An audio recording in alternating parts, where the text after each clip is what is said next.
All right, welcome to the Bad Parents Podcast. I'm Johnny Garbett. I'm Ryan Parker. Yes. And I'm Shauna Whalen. Nice, very. Thank you very much for bringing it all together. Let me ask you a question off the top. If you had to rate yourself out of 10 as a parent, what is the number you're giving yourself? Am I drunk or sober? Let's go. Let's just stay sober. Is that okay for once? Let's just stay sober. It's harder for him to have a reference point. Yeah, I don't remember the last time I parented you know what? Sober. Give me 2 scores. The drunk score and the sober score of you as a parent. I'm going to give you 3 scores. Okay? No, I didn't ask for 3, I'm going man. to give you 3. Sober Ryan as a father, solid 7 out of 10. Early drunk Ryan as a father, 9 out of 10. Sweet spot. Drunk Ryan as a father, 2 out of 10. Oh, all 3 are levels of inebriation. Wow. I thought one of them would be sober. I'm not. I do my best, but I'm always. I always feel bad. Yeah. You? Okay, my parenting, I would say a couple drinks in is the best. You don't have to follow his lead on the drunk scale. I like it. Well, stone cold sober on a Wednesday afternoon, I'm hitting like a 6. That's boring too. I'm not talking overall. I'm not talking about snapshots in time. How have you done so far as a parent? You're asking me at a time when we had a bad day yesterday. So I'm going to say maybe 6. Okay. Maybe 6. I feel in my head like I'm a 4, but I'm probably higher. Like my wife would say you're higher, right? I think we always have this diminished sort of Johnny, you're how like we're at actually least doing. a 7. No, your wife would say higher. Now, your kids just texted me and said lower, but they can't count because you're a bad parent. He's this much. An opinion column published on the Kids Spot website argues that what generation make the best parents? Ooh. Boomers? Boomers. Has to be our parents. Yeah. They really knocked it out of the park. Does it have to be boomers? Yeah. It has to be boomers, does it? Yeah. It's not. It's millennials. No, it's not. Wait, millennials make the best parents? Millennials make the best parents, and it makes a pretty good argument as well. The article, presumably written by a millennial, points out that not only are the parents who are in that age group, which is 28 to 43, regularly given advice by the parents who have been there before. Yeah. Right? So you're getting the old school stuff to you. They're also served a constant stream of content, right? They are on social media more. So they're getting the parent blogs, the parenting podcasts, all these things, right? Yeah.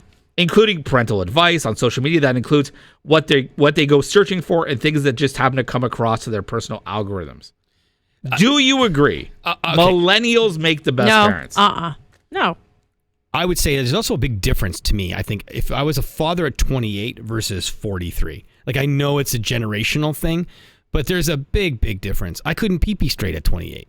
So me as a father at 28 versus me as a father at 37, or when I started having kids at 32 or 33 is a big difference. But I would say all the reasons why you said make them a great parent, make them a worse parent, and I'll tell you why. Yes, I agree. Because they compare to unrealistic examples. And so instead of just being a parent and shooting from the hip and feeling it like potentially a Gen Xer would, respect, you're looking at these mommy Instagrams and stuff like that, and you're saying, I need to be like that. Yeah, I think you're spending way more time on appearances than actual what's happening. And I think, yes, we have a parenting podcast, but what makes us a little bit different is we're just being honest. We're not claiming that we're the great parents. I think Gen Xers might be the worst. Be the worst parents. I think boomers are the best. I think millennials maybe second because they're trying harder. And then Gen Xers, because we raised ourselves in a lot of ways, we're also pretty tough. I don't think that we're doing the traditional parenting stuff. I think eventually it may come out in the wash that ends up being the best type of parent, but I don't think we're mommy and daddy types. I think that Gen X parents are the best. And this is why. I think because we know what it's like, the last sort of generation to know pre-internet, pre-social media, pre-smartphones, pre-whatever. We knew how to have a good time as a kid, right? We really did. And I think that we still remember it so much that we can still instill that on our kids. Hey, like bike riding and going in forest and using sticks as, fishing rod, like all that sort of stuff. But we also know, I think some of us Generation X people maybe we're also know what the hard part was, right? From our parents, a little bit harder. We kind of know that sort of balance. Yeah. We'll see. I don't know. Time will tell. I don't know either. I don't know what the answer is. I know I'm too lax about certain things with my kid. Like, I don't know half the time what he's doing, the older one, because I wish I'd had more freedom. So we're going to see. It's an experiment to see what these kids end up like. But I'm parenting so differently than my parents. So the millennial parents say that they have this great sort of seesaw balance of when a certain situation comes, they can go to the old school, right, their parents, and figure out what to do in situations. But they also have the wherewithal to like outsource certain things, like go to the internet and get up-to-date research and all that stuff. The author did point out, however, that even if millennials truly are the best generation in history when it comes to parenting, calm down a little bit. Like, holy moly. Right. Yeah. It's worth keeping our opinions on how great we are to ourselves. And that's a quote so from the millennial. article. You know what I think of Gen X too, though? Because I kind of see where your argument is about the worst, in that I'm torn when I'm parenting my kids between what they need, their wants, their values, and all that kind of stuff now in this world versus the world we grew up. Now, I remember latchkey kids. I remember thinking it was like a bad word. You're like, there was somebody would be like, hey, Todd's a latchkey kid. You're like, oh my God, Todd's a latchkey kid? He'd have that key on the rope. And you'd be like, oh my God, his mom works. Oh my God, he goes home to nothing. I equated a latchkey kid to the same kid who had like a medical alert bracelet. Yeah, right. Like it was a condition. Oh, yeah. They had the milk bag lunches where they used Yes. Yeah. Seal test. Oh, man. And but they would- were a badass, too. Right, because they were like, they don't even have to be home at a certain time because their mom is not home. Get this. Todd's mom works. Isn't that crazy? His dinner's left in the oven for him. He's got a microwave of Michelinas, man. That kid grew up tough. That grew kid. I So we know. grew up in that generation. So then what happens is when my kids are like, can you walk me to the bus stop? I'm like, oh my God. Todd didn't even have parents. I know. You know? Yeah. Your kid can't put out the trash at night. It's right. Where it's like, Scared. right. Well, we just ate random pills in a forest. Don't do that at all, children. Uncle Ryan's only kidding. Put a disclaimer underneath that last comment, please. If you're going to take pills in a forest, make sure they're prescribed to you. Yeah. All right. Shauna, what are you bringing to the table this week? Well, it's funny you say Gen X because I found 11 phrases parents in the 80s said that the new generation of kids will never hear. And I know for sure all of these our parents said to us. Like, we don't know where your dad is? Was what he said he'd be back after getting cigarettes? Yeah. Yeah, that should be on there. No. But Daddy doesn't smoke. Doesn't matter. He ain't coming home. The first one, I do this all. Make yourself dinner. We all made our own dinners. The kid with the Michelinas. Yeah. Yeah. Right? Yeah. Make your own dinner. We're not letting our kids do any of that. How many grilled cheeses did you make by the time you were 11? Oh, man. Like Zoodles. legit old school stove with like the burner. Like it was crazy. And my kid the other day tried to make a smoothie, and I was like, don't worry, I'll do it. Yeah, I didn't want to, I don't know what I'm worried about. It just takes him longer. And so, You know the Baby Bell cheeses with the wax red coating? Like I'm taking that off for them. Yeah. Like there's nothing dangerous about it. I know. Rub some dirt on it. No. How many times did our parents tell us that? Walk it off. Walk it off. Right? My husband broke his thigh bone at the age of 2.5, 3. His dad made him walk to the car from a swing set. Oh, totally. He remembers that. If you played like sports, like I played soccer, and not the most violent, but you know, there is some injuries. You go down and you're in pain, and you just open your eye and you see a little bit of the grass, and you look at your old man, and your old man's embarrassed. Your old man's looking at you like, you better get the fuck up. I know. Because everyone's here. Your uncles and aunts are watching you. You get up, boy. Put some dirt on it. Can we just press pause for 1 second? Mike was 2 or 3 years old. Yeah. Broke his leg. Whatever the big and one his is. father made him walk to the car. Now, my son just turned 4. So I'm in that wheelhouse of, kids or whatever.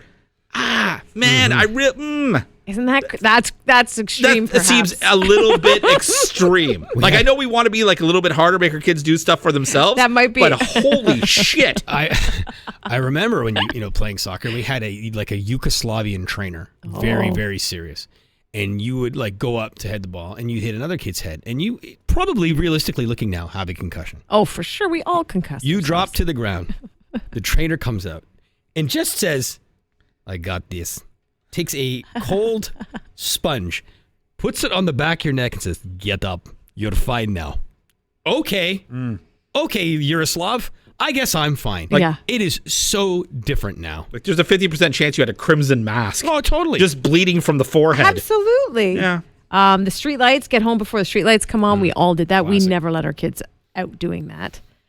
You can ride in the back of the truck. Remember some of our cool modes of transportation, the station wagons with the seats to the back, the pickup truck, no seat belts. I drove all the way to Myrtle Beach that way. Oh my God. Across state line. I'm not even kidding you. I remember we went with my aunt and uncle for like a bit of a spin on the way to Myrtle Beach. We make a stop, we'd switch it up.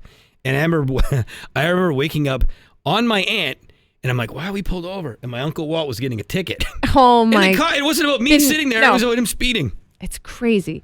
This one I don't like, and I'm glad it's gone. I'll give you something to cry about. Oh, right. I don't like that stuff. I didn't like I'm glad that we're better that way physically. I think with the physical. Like something has happened, you're so emotionally damaged, you want to cry about it. Yeah. But that's not significant enough to cry about that I'm now going to double down on things you should cry about and let me come even harder at you. Just to come reference back to the beginning of the podcast, I've said that when I am really drunk. You want the rest or we just? Yeah, no. Okay, don't call unless the house is on fire. Oh, right. Or if you're bleeding. Remember Can you imagine? That's like that's the thing about RJ. Like, it was always seen and not be heard. That let's just say you are at home with like your brother, your siblings, or whatever, right? And I don't know, something is happening. It doesn't have to be a fire, but something. Your parents are so annoyed to take a quick phone call when they're out with their friends. Yeah. It's insane. Oh, yeah. I know. Well, don't forget, it would be hard to track them down. You'd have to call the restaurant, and then it's a big deal. The Regal Beagle. Sorry, so you would call your parents, you'd be like, hey, Dad, and they're like, is the house on fire? You're like, no, but I feel like a home invasion is about to happen. There's a stranger in the kitchen. Hey, is the house on fire? No, not real. Okay, bye. I know, it's crazy. Yeah. Walking home by yourself. No, thank you. No, that one is not. Here's $1, get a treat. I think you do that, Ryan. You have a dollar store near your house. Your kids go to the store. Yep, they do. It's nice. Depends on where you live. The credit card. Yeah, no, for sure. And again, I'm not overly helicopter-y parent, but yes, I definitely do that one still. And the last one, number 10, you actually said it just now. Kids should be seen, not heard. That is exactly what is the theme of all of these. Like, I know maybe you have kids' tables at special dinners for room, but like kids are just like, they're right up in the conversation now. Like they are hanging out with all the adults where you were always pushed aside. You were in another room. I couldn't believe the fight I had last night with my 10-year-old son. He heard me make an appointment to get a pedicure. I had to rush in, right, get it done because we're doing an event. And he says, can I come? And I'm like, I just spent like the last 2 hours doing homework, cooking, whatever, your snack, like this is mommy's time. I said, you can come another time. He's like, well, no, I want to go. He was mad that he couldn't come with me on my pedicure appointment to get his feet done. Like he wanted to come for moral support? No, or he wanted to get his he didn't want them done. He didn't want them painted, but he went once and he had the massage and he had the hot water and he had a taste of the good life and wants it. And you got in trouble for that. So I felt guilty the whole time I was there. So whether he came or not, it was still wrecked. Okay, so then this actually all lead into each other nicely. I was reading an article here about a popular author named Alain Dubautin. Alain Dubautin. He's an author, London-based. Sounds very French to me. Anyways, people from other parts of the world cannot live in other parts of the world. Roz, our producer, is from London, living in Canada. Yeah, but Roz is not a typically just English name. Your name is Alain Dubautin. But you're from London. And it's not even far from France. No, it's not like a train ride or you go to the channel. Like, it's not insane.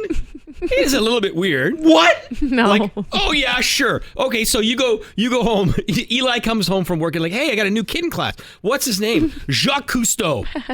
So you're amazed that a French person with a very French name is living in England. And then you say to Eli, hey, where's Jacques Cousteau from? Assuming he's from France. And you're like, no, he's from St. Catharines, Ontario. That's weird. I don't think it's there's a lot of people that's going to disagree with you with that one, but let's just go with it. It's 3 names. Alain, weird.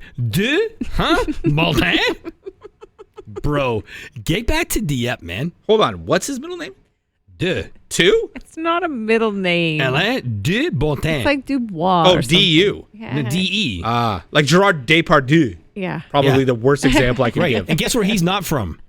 Kentucky. Okay. All right. Okay, so all right. Am I right? Mike's got my back. All right. Anyways, this English dude was saying a marker of good parenting is that your child doesn't wish to be famous. You know you've succeeded as a parent no. if your kid doesn't Mine want to wanna be famous. Mine want to be. And I just watched your daughter do a YouTube video. It was like, hi, guys, don't forget to subscribe. There's like just a video. My daughter, for did fun she? now, she takes my phone and she'll do like a coloring challenge video. And she'll do the whole, hey, guys, don't forget to subscribe. And if you subscribe in the next 5 seconds, I'm giving away $1 million. Okay. Bribing them. And I'm like, holy, that's a lot of money. One of the examples Alain Dubotin gives is if your child looks at the camera and asks for subscribers. Oh my God. You're now like a 3 out of 10. Is Jack doing it? Because at least you got one you've done well in. No, he just has an OnlyFans. At least your kid's smart. I hear my kid talking to subscribers. He doesn't even have a phone. He's in his room. Hey, don't forget to like and subscribe. Like, what are you doing? There's no media here. He's talking to a tennis racket. I say you're better than me. So it says here, and it's interesting because I have 3 kids. My top 2, not top 2, they're not. Wow. Hold on. He's ranking. Rank your kids. Ladies and gentlemen, breaking news. It's a new game called Rank Your Children. Ryan's got a top 2, didn't include his third. What isn't even on the list? The top 2 out of Ryan's 3 kids. Let's hear them. Oh, my God. Coming in at number 2. So Rory's number 2. No, so my eldest 2 have no interest in anything like this, right? Like my 15-year-old is your classic 15, much like your 16-year-old, like where they just go to the room, they do their own thing. He doesn't dream of becoming famous. My middle son, number 2, he doesn't want any sort of attention whatsoever, positive or negative. Like to the point where like his hockey coaches have said, you know, he's allowed to celebrate if he scores. Like he just gets right back and hates any sort of attention. My little guy is interesting because he likes it, but on his own terms. So I'm like, what's 1 out of 3%? 33%? 33%. I failed 33% of the time. Yeah. But the reason why he says, all jokes aside, going back to Alain Dubotin, he says it means that they have an internal, this is if they don't want to be famous and be an actor, it means that they have an internal system of validation rather than an external system of validation. Look at the 3 of us. They are not seeking to be known by strangers. They can be content to be known by a small circle of people that they actually know back. Stupid. I don't like Alain. Alain. I don't like it. I know Je ne l'aime pas, Alain. Hey, Alain. Hey, you listen to me, crazy. You're not very Does smart. that mean we all had bad parents because we are all radio hosts who Right. live for external gratification and validation? Speaking of which, if I could just say, if you like this podcast, give us 5 stars. I know. What does it say about us? I don't know. And there probably is some truth to that. There Yeah. probably is. Listen, as much as we joke around, we are professional broadcasters, but we all know people who really, really, really try hard. And even worse, it's not even them trying, it's them really pushing their child. Right? Oh, yes. And we joke around about stuff, but I mean really pushing their child. And you're like, does your kid even want this There's anymore? laws now in place Right. for influencers' kids. Like they get a certain percentage They now. should. And they should because a lot of them are, their whole history of success is based on their kid, Right. which is not right. There we go. But we talk a lot about our kids. True. They're not getting anything. That's right. 0. That's right. But don't forget to like and subscribe to my daughter's YouTube channel where she's giving away $1 million. $1 And if you have any questions for us, the bad parents, please do so. badparents@curiouscast.ca. I think I spit Are you everywhere. going to say are you going to say our names? Yeah, sorry. I was just cleaning myself up after spitting everywhere. And mini stroke. badparents@curiouscast.ca. I'm John. I'm Shauna. I'm Alain Dubotin. See you next time.